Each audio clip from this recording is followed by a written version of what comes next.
Assalamualaikum warahmatullahi wabarakatuh. Saya Miroza Fadila dengan NPM 1913-023042. Di sini saya akan mulai menjelaskan yang pertama mengenai teori perturbasi. Teori perturbasi menyatakan penyelesaian persamaan suatu masalah dalam term masalah lain yang telah diselesaikan sebelumnya. Misalkan, kita mau menyelesaikan persamaan Schrödinger untuk suatu sistem tertentu. H bertopi psi sama dengan E psi. Namun, kita tidak mampu menemukan solusi yang tepat. Misal, pada kasus atom helium dan osilator anharmonis. Nah, untuk operator Hamiltonian untuk atom He pada bab 6 itu sebagai berikut.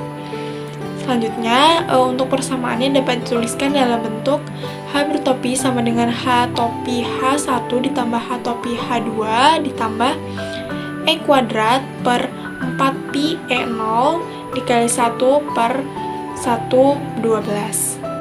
Kemudian H topi H1 dan H topi H2 memenuhi persamaan H topi Hj psi H Rj theta J Pj sama dengan Ej psi H dalam kurung Rj theta J Pj dengan J sama dengan 1 dan 2, di mana psi H Rj Qj Fj adalah fungsi gelombang yang menyerupai atom hidrogen namun dengan Z-nya sama dengan 2 dan di mana Ej-nya yaitu min Z kuadrat mu E pangkat 4 per 8E0 kuadrat H kuadrat NJ kuadrat. Kemudian jika saja tidak ada tolakan interelektronik, maka term E2 per 4E0R12 dalam operator Hamiltonian atom He dapat dihilangkan sehingga operator Hamiltonian untuk atom helium dapat dipisahkan dan fungsi gelombang atom He merupakan hasil dari fungsi gelombang atom yang menyerupai hidrogen. Selanjutnya, contoh lain dari suatu masalah yang dapat diselesaikan jika saja tidak ada term tambahan dalam operator Hamiltonian adalah osilator anharmonis. Osilator anharmonis dengan energi potensial Ux sama dengan 1/2 kx kuadrat ditambah 1/6 yx kuadrat ditambah 1/24 bx pangkat 4, sehingga operator Hamiltoniannya sebagai berikut. Jika G sama dengan B sama dengan 0, maka operator Hamiltoniannya menjadi operator Hamiltonian untuk osilator harmonis, sehingga bisa diselesaikan seperti pada bahasan bab sebelumnya yaitu bab 5. Kedua contoh masalah tersebut menjadi ide dasar dari teori gangguan atau perturbasi. Dalam kedua kasus tersebut, Hamiltonian total terdiri dari dua bagian, yaitu persamaan Schrödinger yang dapat diselesaikan secara tepat dan suatu term tambahan. Term pertama disebut unperturbed Hamiltonian, additional term disebut perturbation. Term unperturbed Hamiltonian dinyatakan sebagai H topi 0, sedangkan term perturbation dinyatakan sebagai H topi 1, sehingga hubungannya H topi sama dengan H topi 0 ditambah H topi 1. Dalam hal atom helium, H topi 0 sama dengan H topi H1 ditambah H topi H2. Psi 0 sama dengan psi H R1 theta 1 pi 1 psi H dikali R2 theta 2 pi 2. Kemudian A0 sama dengan min 4 kuadrat mu E pangkat 4 per 8E0 kuadrat dikali H kuadrat dikali N1 kuadrat dikurang 4 kuadrat dikali mu E pangkat 4 per 8E0 kuadrat dikali H kuadrat dikali N2 kuadrat. H1 sama dengan E kuadrat per 4pi E0 R12.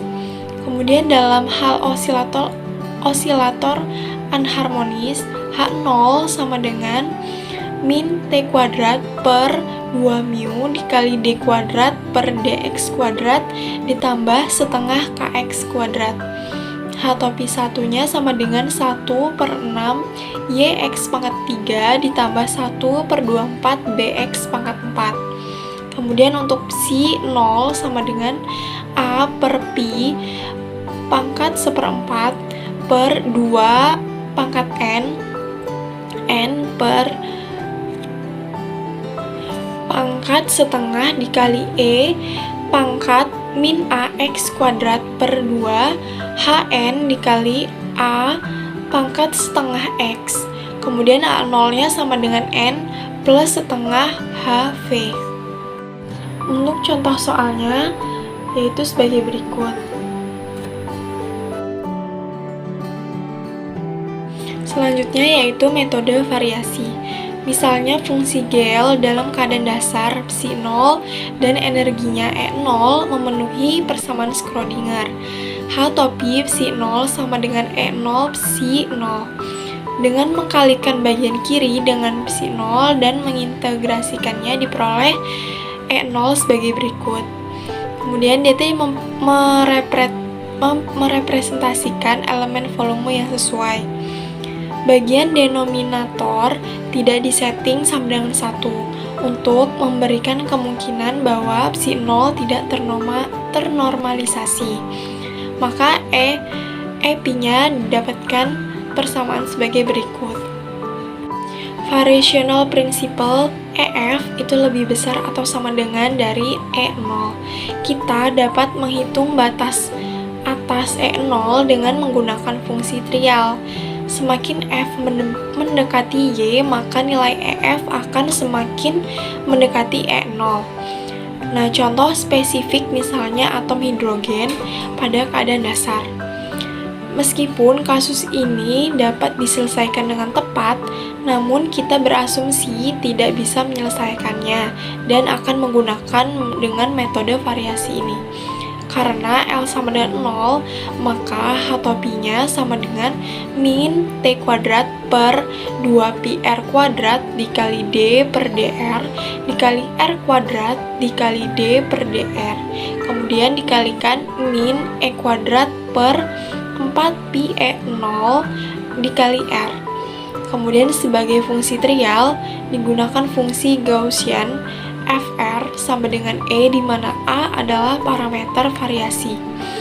Kemudian EA sama dengan 3T kuadrat A per 2 mu dikurang E kuadrat A pangkat setengah per 2 pangkat setengah dikali E0 dikali pi pangkat 3 per 2. Dengan mendiferensialkan EA terhadap A dan hasilnya dibuat sama dengan 0, maka diperoleh nilai A dengan cara A sama dengan mu kuadrat dikali E pangkat 4 per 18 pi pangkat 3 E0 kuadrat T pangkat 4. Selanjutnya adalah metode Hartree-Fock. Metode Hartree-Fock ini membuat 5 penyederhanaan utama untuk menangani tugas ini. Pendekatan Born-Oppenheimer secara inheren diasumsikan fungsi gelombang molekul penuh sebenarnya adalah fungsi dari koordinat masing-masing inti selain dari elektron. Biasanya efek relativistik sama sekali diabaikan. Operator momentum diasumsikan sepenuhnya non-relativistik. Kemudian penyelesaian variasional diasumsikan sebagai kombinasi linier dari sejumlah fungsi basis terbatas yang biasanya atau tetapi tidak selalu dipilih menjadi ortogonal. Basis set diasumsikan agar mendekati lengkap. Kemudian setiap agen fungsi energi diasumsikan dapat dijelaskan oleh determinan Slater tunggal, produk antisimetris dari fungsi gelombang satu elektron, misalnya orbital. Kemudian untuk perhitungannya dapat dihitung dengan rumus sebagai berikut. Baiklah, mungkin hanya itu yang dapat saya sampaikan. Lebih kurangnya saya mohon maaf. Saya izin mundur diri. Wassalamualaikum warahmatullahi wabarakatuh.